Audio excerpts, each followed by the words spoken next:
बिस्मिल्लाहिर्रहमानिर्रहीम अस्सलाम वालेकुम। 9 क्लास में आपकी मैथ क्लास का टाइम हो गया। आज थर्सडे जून 11 2020 है। मैं मिस फरिया अल इस्माइल। हमने सेकंड टर्म का आगाज़ किया हुआ है। यूनिट 7 हम कर रहे हैं। इसमें लीनियर इक्वेशंस और इनइक्वालिटीज़ हमारा टॉपिक है। और जो आज हम टॉपिक पढ़ रहे हैं और लीनियर इनइक्वालिटीज़, इसको हमने कल स्टार्ट किया था। इससे पहले हमने इक्वेशंस पढ़ा है। कल हमने लीनियर इनइक्वालिटीज़ को स्टार्ट किया और आज भी हमारा लीनियर इनइक्वालिटीज़ का टॉपिक ही चलेगा। ठीक है, डायरी देखते हैं पहले। जी बेटा, आज की डायरी है exercise 7.3 question number 2 part 1 to 8। जी, revision of previous lecture. Definition of linear inequality. Linear inequality in one variable x is an inequality in which the variable x occurs only to the first power and has the standard form ax plus b less than 0, comma a is not equal to 0 and a b belongs to R. We may replace the symbol less than by greater than or less or equals to or greater or equal to also. Linear inequality यानी linear मतलब degree 1 होगी। Inequality यानी equation नहीं होगी जिसमें इन चार में से कोई एक सिंबल होगा, लेस का, ग्रेटर का, लेस और इक्वल टू का या ग्रेटर और इक्वल टू का, और वन वेरिएबल में होगी। यानी कि एक से ज़्यादा वेरिएबल में भी इक्वेशंस और इनइक्वालिटीज़ होती हैं, मगर यहाँ सिर्फ वन वेरिएबल का इस्तेमाल हो रहा है। Is an inequality in which the variable x occurs only to the first power. First power मतलब डिग्री 1। ठीक है, और उस किस फॉर्म में लिखी जाएगी? Linear inequality a x plus b is less than 0, जिसमें a is not equal to 0 होगा, क्योंकि गलत अगर ए 0 हो जाता है तो आपके पास लीनियर इक्वेशन ही नहीं रहेगी। ठीक है, और इसी तरह से a B belongs to R, यानी ए और बी रियल नंबर्स हैं। और इसमें ज़रूरी नहीं है कि सिर्फ लेस का सिंबल हो। लेस की बजाय यहाँ ग्रेटर भी यूज़ कर सकते हैं, लेस और इक्वल भी हो सकता है, ग्रेटर और इक्वल भी हो सकता है। फिर हमने पढ़ा था दो टाइप्स की इनइक्वालिटीज़ हैं, स्ट्रिक्ट और strong inequalities. The inequalities x is greater than y and x is greater than y and x is less than y are known as strict or strong inequalities. Non-strict or weak inequalities. The inequalities x is less than y, x is less than or equal to y, and y is less than or equal to x are called non-strict or weak inequalities. Non-strict और weak inequalities। जी बेटा, फिर हमने पढ़ा properties of inequalities. इसमें number 1 property जो हमने पढ़ी थी, law of trichotomy. For A B belongs to R, one and only one of the following statement is true. A is less than 0 और A is equal to B or A is greater than B. An important special case of this property is the case for B is equal to 0, namely A is less than 0 or A is equal to 0 or A is greater than 0 for any A belongs to R.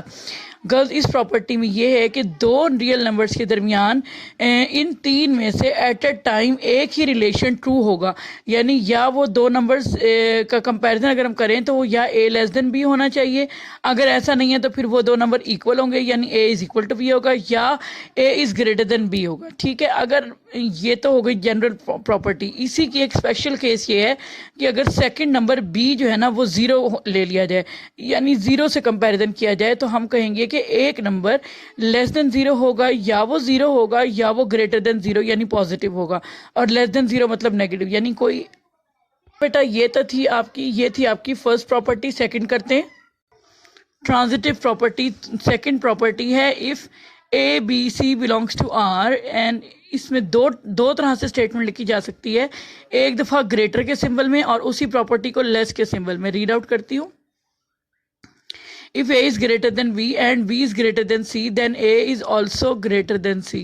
If A is less than B and B is less than C, then A is also less than C. जी, तो आप ये हो गया। इसके बाद आपकी third property हमने पढ़ी थी additive closure property. for A, B, C belongs to R. If A is greater than B, then A plus C is also greater than B plus C. यानी 3 नंबर्स हैं आपके पास हैं, एक इनइक्वालिटी गिवन है, एक नंबर अगर both sides पे add किया जाए तो इनइक्वालिटी ग्रेटर फॉर्म में ही रहेगी, यानी A plus C is will greater than B plus C. इसी प्रॉपर्टी को लेस सिंबल के साथ भी लिख सकते हैं. If A is less than B then A plus C less than B plus C, यानी इसी क्वांटिटी में C को अगर हम ऐड करें बोथ साइड पे तो inequality A plus C less than B plus C form में रहेगी. एडिटिव क्लोजर प्रॉपर्टी का फर्स्ट पॉइंट तो ये था. अगर हम यहाँ पर तो ए और बी 2 नंबर का कंपैरिजन कर रहे हैं, अगर हम ये करें कि इसी प्रॉपर्टी को एक और तरह भी लिख सकते हैं कि if a is greater than b and b is greater than 0, I repeat sorry, if a is greater than 0 and b is greater than 0 then a plus b is also greater than 0. यानी 2 positive number हैं, जब उनको add करेंगे तो addition भी greater than 0 होगा. फिर इसी प्रॉपर्टी को ग्रेटर में की बजाय लेस में भी लिख सकते हैं. If a is less than 0 and b is less than 0, क्या मतलब हुआ, ये भी नेगेटिव नंबर है और ये भी नेगेटिव नंबर है, then a plus b is also less than 0. यानी हम इनको ऐड अप करेंगे 2 नेगेटिव नंबर्स को तो वो भी आपका लेस देन 0 आएगा. जी बेटा, इसकी एग्जाम्पल देखें, जैसे कि -2 लेस देन 0 यानी एक नेगेटिव नंबर है, -3 लेस देन 0, ये देखें ये भी नेगेटिव नंबर है. अब इन दोनों को ऐड करें, -2 एंड -3 से क्या आएगा, -5, और -5 क्या लेस देन 0, तो इसका मतलब ये हुआ a is less than 0 and b is less than 0 होगा, then a plus b will also less than 0. Next property multiplicative property आपकी नेक्स्ट प्रॉपर्टी है. Let a, b, c and d belongs to R. If a is greater than 0 and b is greater than 0 then a b is also greater than 0. यानी 2 positive numbers को multiply करें तो greater than 0 आएगा. ऐसे ही अगर a less than 0 हो और b less than 0 हो तो 2 नेगेटिव नंबर्स को मल्टीप्लाई करें तो वो भी ग्रेटर देन 0 होगा. जैसे आपको मालूम है 2 नेगेटिव नंबर्स को मल्टीप्लाई करने से पॉजिटिव आता है, a less than 0 and b less than 0, this implies that a b is also greater than 0. Multiplicative property के अंदर 4 आपके पॉइंट्स दिए हुए हैं, तो सेकंड देखें. If a is greater than b and c is greater than 0 then a c greater than b c. यानी a greater than b inequality given है और आपका वो एक नंबर गिवन है जो कि ग्रेटर देन 0 है यानी पॉजिटिव है. तो इनइक्वालिटी को अगर हम c से मल्टीप्लाई करेंगे बोथ साइड पे तो इनइक्वालिटी ग्रेटर में ही रहेगी, यानी a multiply c greater than b multiply c रहेगा.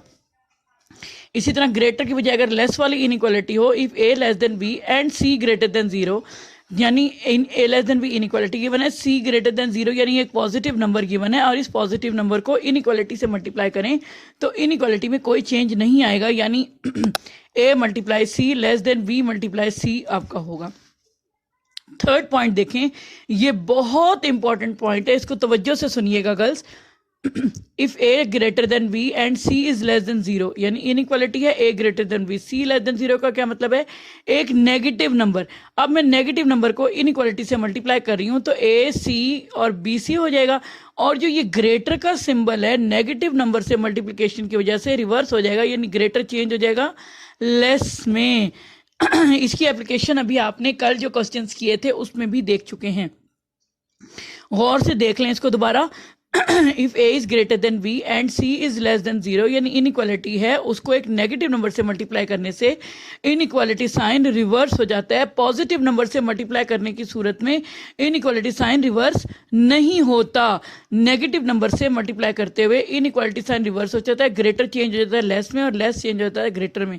इसको भी रीड कर देती हूँ. If a is less than b and c is less than 0, inequality है a less than b, c less than 0, एक नेगेटिव नंबर है. जब एक नेगेटिव नंबर को इनइक्वालिटी से मल्टीप्लाई करेंगे तो इनइक्वालिटी हो जाएगी a c greater than b c, यानी इनइक्वालिटी लेस से कन्वर्ट हो गई ग्रेटर में.